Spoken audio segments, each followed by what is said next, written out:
What's up guys, it's Tom here, and Liverpool are top of the league with a pretty average performance. This was an absolute nail-biting, nerve-wracking, sweaty performance by Liverpool, but we got there in the end.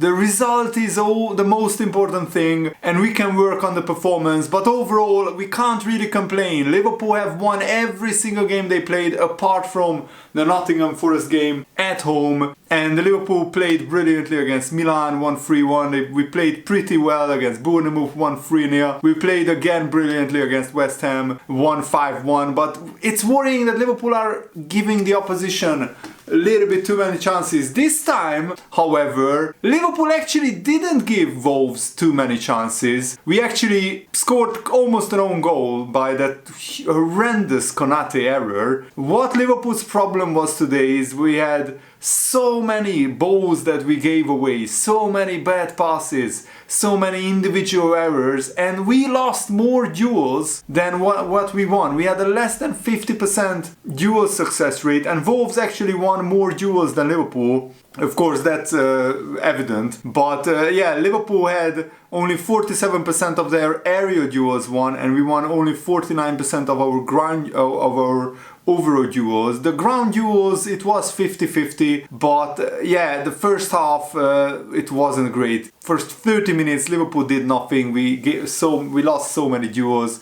We had an 83% pass accuracy in the first half. The second half, I think, was much better, like 85% pass accuracy, and the second half Liverpool actually played a little bit better. After like 30 minutes we got into the game, but Wolves started like a house on fire, like they are a bottom team who desperately need the points, and Liverpool could have gone behind. Alisson had to make a few saves, and Wolves really took the game to Liverpool, so credit to them. And I felt that our attackers weren't really on their form. Salah had a chance where we had 4 attackers running on 2 defenders. That's what frustrated me the most, because if we play that right, it's 3-1 Liverpool, and it would have been a lot calmer, a lot more comfortable last 20 minutes for Liverpool. And actually Liverpool, after they got into the game, after the 30th minute, we started stringing passes together, we started increasing our possession. There was 5 minutes where Wolves had a 75% possession, but then there was 5 minutes where Liverpool had like 85% possession, so the game was very up and down in the first half. And actually I think it was a really genius move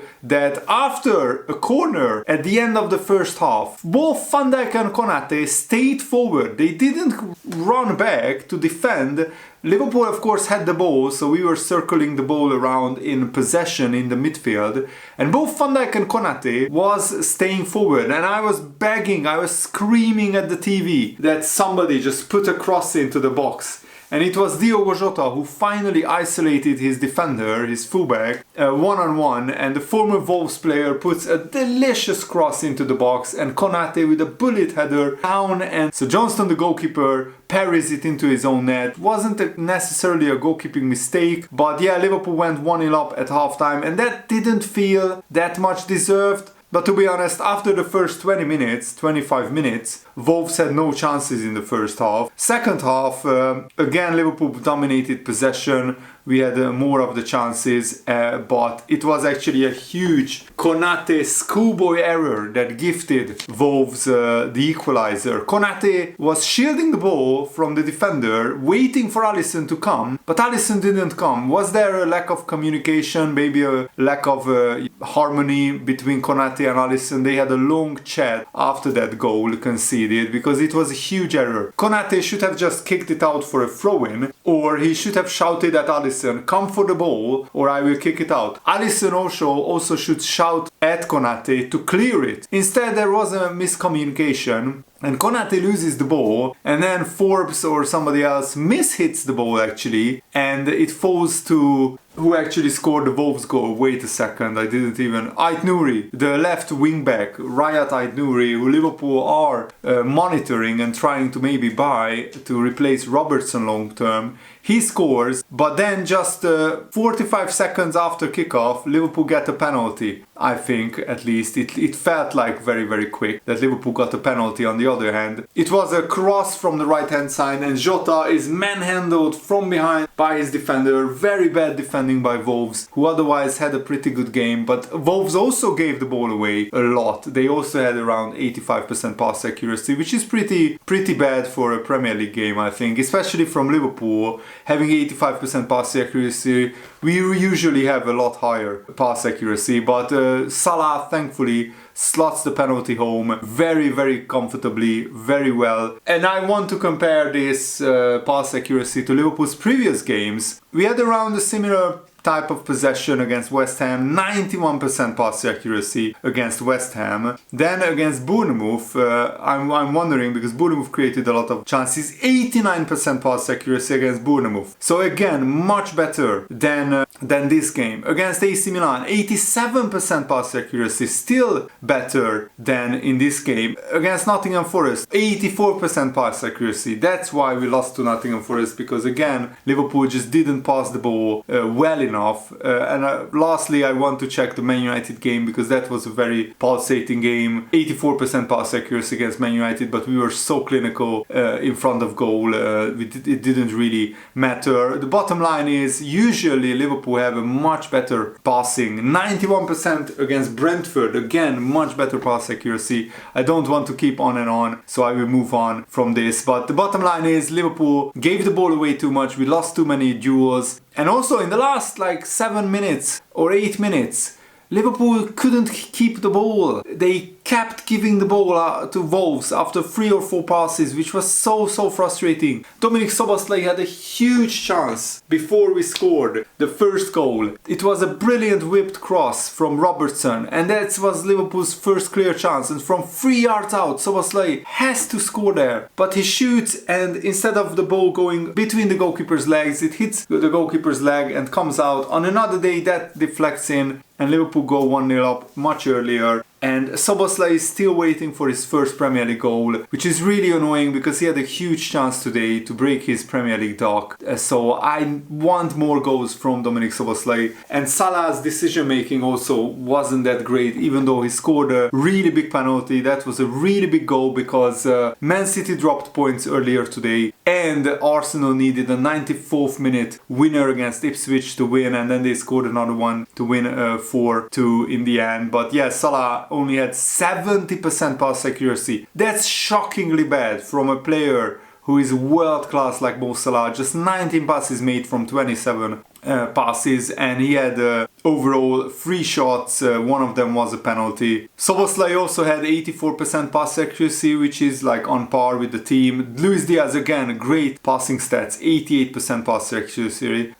Jota again, only 75%. So both Salah and Jota gave the ball away too many times, which I don't really like. I felt Gravenberch had a really good game, 92% pass accuracy. So Gravenberch was way above the Liverpool average of passing. McAllister only 85%. From McAllister's usually high standards, that's a little bit low. And another thing that annoyed me, in the 6th or 7th minute, Liverpool gave away a free kick. It was Trent Alexander-Arnold for a barge into the opposition player's back, and instead of just retreating, Trent Alexander-Arnold kicks the ball away and gets a yellow card in the 6th minute. So Trent Alexander-Arnold was walking on eggshells for the rest of the game. He was really nervous not to give away a foul and to get a second yellow card. And I don't understand. Players should learn that this season referees are ruthlessly punishing kicking the ball away or delaying a restart. The problem is it's very inconsistent. Some referees punish that, others don't. Some referees punish it in one game and then they don't do it in the next. The biggest controversy, of course, was that Arsenal got 2 players sent off for kicking the ball away in their first 5 games of the season.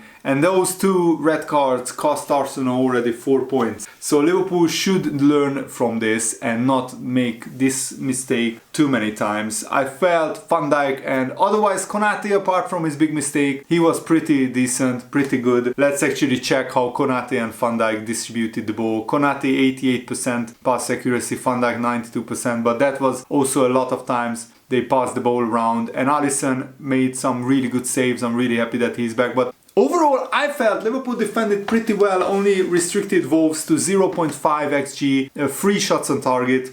7 shots from Wolves, which I think is very good defensively. The Liverpool restricted Wolves to very few chances. And imagine if Konate doesn't basically gift Wolves a goal, then Liverpool could have kept another clean sheet. But the most important thing is the 3 points. Liverpool are top of the league for the first time this season. We are 1 point ahead of Man City and Arsenal, 2 points ahead of Chelsea. And Chelsea are slowly creeping up the table. Are Chelsea in the title race? I think so. They actually have the deepest squad out of all the teams because of buying so many players, and they have a very potent firepower to score 15 goals in 6 games. That's actually a league high by Chelsea. And Aston Villa play tomorrow, so Aston Villa can go level with Liverpool if they win their game against Ipswich, which they should do. And this is a really fun Premier League season so far, I'm not gonna lie. So I really enjoy that Liverpool are top, and long may it continue. And we need to win the rest of our games up until we play Chelsea, because that's when the really brutal run starts. So we play Bologna and then Crystal Palace in the league, and after that we have a brutal run of games. In the Premier League we play Chelsea, Arsenal, Brighton, Aston Villa, Man City, Newcastle, Everton. So that is a run where Liverpool will be tested, and we need to play much better in those games than today. But the biggest thing is Arne Slot can learn from this while we still collected the 3 points. That's the best way to learn from a bad performance, or an average performance, I would say, by Liverpool's usually high standards. I would call this. I wouldn't call it a particularly bad performance. The first 30 minutes was really bad, the rest was average or okay. Most important thing, the 3 points in the bag, and let's just keep winning. And let's see where that takes us. Thanks for watching, guys. Hope you enjoyed this. Have a nice day. See you later. Goodbye.